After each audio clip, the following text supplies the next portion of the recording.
Halo guys, assalamualaikum, selamat datang kembali di NN Top 11 Channel. Apa kabar semuanya? Semoga teman-teman selalu sehat dimanapun berada. Tidak terasa saat ini kita sudah berada di akhir musim.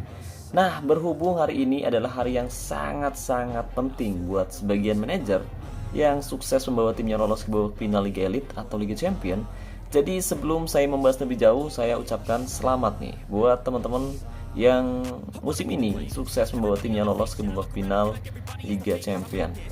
Dan saya harap semoga tim yang teman-teman kelola musim ini sukses meraih gelar juara ya guys ya.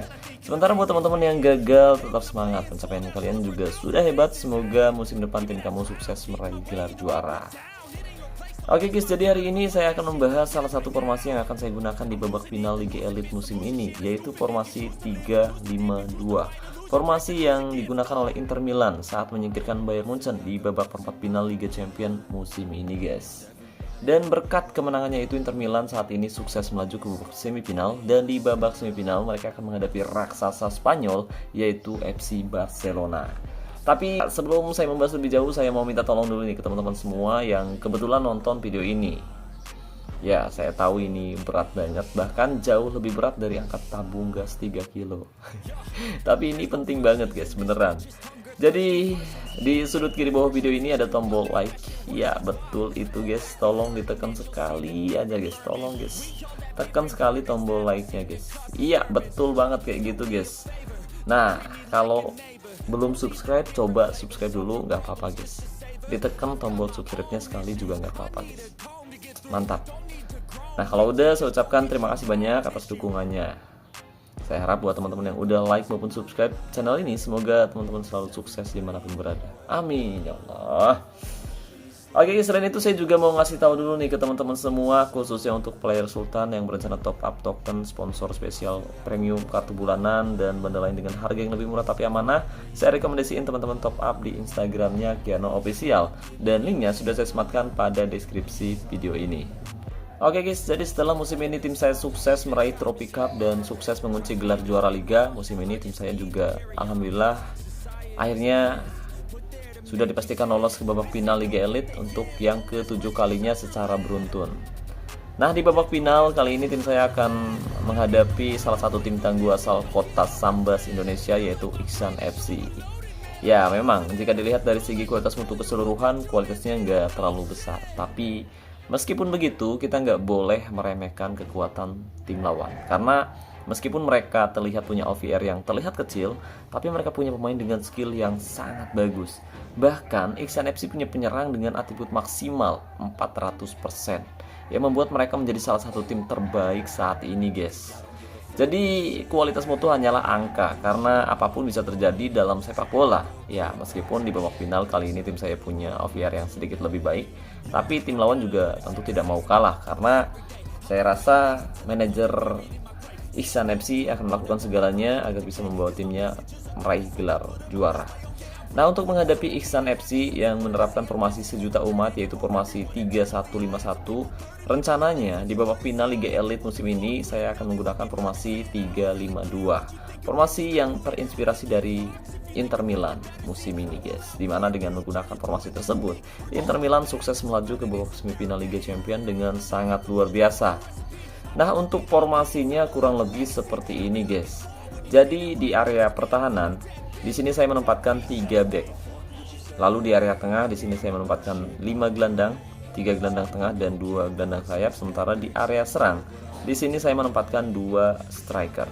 Tapi untuk hasil yang lebih efektif, karena Inter Milan cenderung punya pertahanan yang sangat solid, sebenarnya akan jauh lebih bagus jika kita menempatkan 2 winger atau wingback di area sayap. Tapi posisinya ditarik ke depan sejajar dengan posisi gelandang bertahan ya guys ya.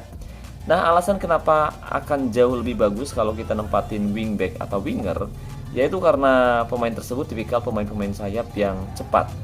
Jadi mereka bukan hanya bisa menyerang, tapi pemain tersebut juga bisa turun membantu pertahanan ketika dibutuhkan.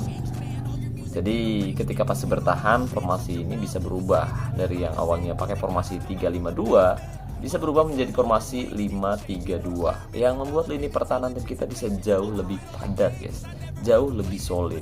Sementara saat fase menyerang, kedua pemain sayap ini juga bisa ikut bergerak maju ke depan untuk membantu serangan untuk mempersempit lini serang, dan salah satu pemain tengah kita juga biasanya akan bergerak maju dan membuat formasi ini kembali berubah menjadi formasi 3-4-3 ketika fase menyerang guys. Dan ketika fase normal, formasi ini bisa kembali berubah menjadi formasi 3-5-2. Tapi karena saya nggak punya opsi yang cukup bagus khususnya di area sayap, jadi saat ini saya menempatkan dua false winger atau penyerang sayap palsu di kedua sisi, yang membuat formasi yang akan saya gunakan kali ini lumayan ofensif karena dua pemain sayap palsu ini cenderung lebih sering terlibat membantu serangan daripada membantu pertahanan, dan sekalinya bertahan malah bikin pelanggaran. Tapi ya udahlah, hari ini saya berharap yang terbaik dan semoga kedua pemain sayap palsu ini bisa bermain dengan disiplin ya guys ya. Oh ya, di video ini saya juga akan menjawab pertanyaan dari warga yang waktu itu bilang, "Bang, apa jadinya kalau kita menduetkan penyerang voucher dan target man di posisi striker?" Nah, jawabannya ternyata lumayan bagus loh guys, karena saya udah coba musim ini, hasilnya lini serang tim saya memang sangat produktif. Tapi ya ada tapinya guys. Tapi produktivitas gol di lini serang menjadi terbagi, dan saya rasa cukup sulit untuk bersaing memperebutkan top skor di semua kompetisi karena catatan golnya gak fokus, catatan golnya terbagi. Terlebih kalau kita nempatin kedua striker yang sama-sama produktif, jadi nggak ada pemain yang benar-benar jadi ujung tombak utama tim kita guys. Nah, saran saya misalkan kamu bukan hanya fokus mengejar trofi tapi juga mengejar top skor di tiap musimnya nanti, lebih baik gunakan satu striker murni ya guys ya. Dengan begitu striker tersebut bisa jadi ujung tombak utama dan ada kemungkinan bisa mengejar top skor di semua kompetisi yang ada. Tapi untuk hasil yang lebih efektif, pastikan pemain-pemain yang kamu tempatkan punya skill yang bagus, punya skill yang udah sesuai dengan posisi, keahlian khusus maupun gaya mainnya guys. Dan ini mohon maaf kalau misalkan di sini rame banget ya guys ya, ada suara warga, ada suara wedus, ada suara ayam, dan apapun itu mohon maaf, mohon dimaklumi karena saya belum punya studio sendiri, jadi ya rame banget Pak. Ada suara motor, suara kadal, suara kencreng. Au. Oke, sebagai contoh di sini saya menempatkan dua striker dengan gaya main berbeda, yaitu striker dengan gaya main voucher dan juga striker dengan gaya main target man.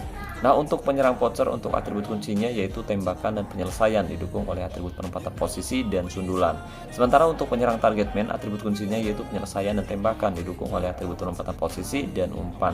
Tapi untuk hasil yang lebih efektif, kamu bisa tingkatkan atribut kekuatan serta sundulannya juga nggak apa-apa guys. Lalu di area tengah, di sini saya menempatkan 3 gelandang dengan gaya main berbeda.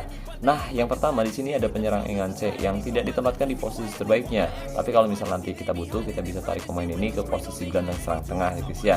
Dan untuk atribut kuncinya sendiri yaitu umpan, didukung oleh atribut penyelesaian, kreativitas, dan penjagaan, penempatan posisi, serta dribble. Kemudian di sampingnya ada gelandang Mezzala, dia punya atribut kunci umpan, didukung oleh atribut dribble, kreativitas, penempatan posisi, dan penyelesaian.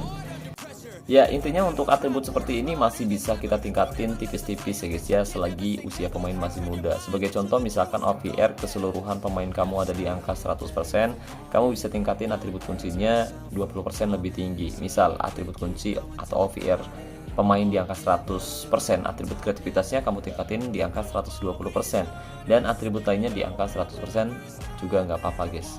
Yang paling penting atribut kuncinya itu lebih tinggi dari atribut manapun ya guys ya.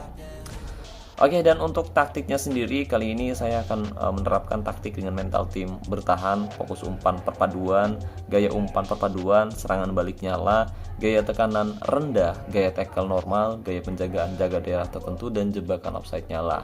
Tapi perlu diingat untuk taktik, strategi maupun formasi sebenarnya bisa saja berubah sewaktu-waktu tergantung situasi di pertandingan nanti guys. Oke, jadi itu dia taktik, strategi, dan formasi yang akan saya gunakan di babak final Liga Champions musim ini guys. Jadi gimana? Kira-kira taktik, strategi, dan formasi seperti apa yang kamu gunakan musim ini? Yuk ceritakan pengalaman kamu di kolom komentar video ini. Siapa tahu komentar kamu bisa bermanfaat untuk saya dan juga untuk teman-teman yang kebetulan membacanya. Oke guys, jadi mungkin itu saja yang bisa saya bahas kali ini. Terima kasih banyak buat teman-teman yang udah nonton video ini sampai selesai.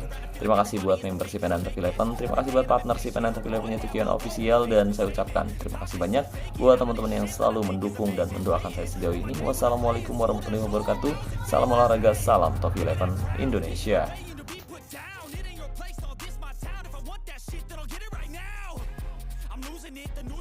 revolution, shit, a stupid myth. You choose to live or choose to dip.